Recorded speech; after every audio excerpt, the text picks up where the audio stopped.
14-foot rod most of the time, alright? A nice 7-foot rod with a soft plastic or small baits is guaranteed to catch anything in the wade gutter, okay? Don't worry about having to get a big setup to cast way out into the sandbars. You know, it's real cool. It's elite AF to cast 375 yards into the ocean, going offshore and stuff.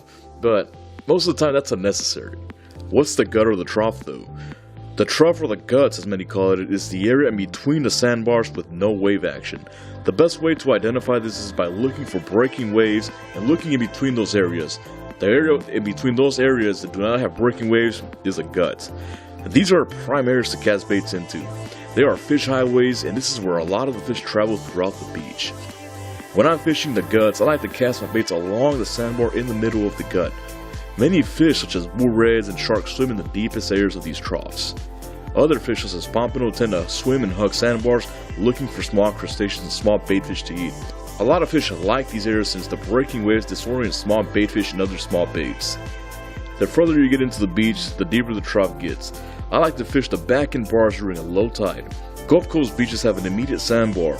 I like to wade to this sandbar and cast into deeper guts. If I'm feeling a little adventurous,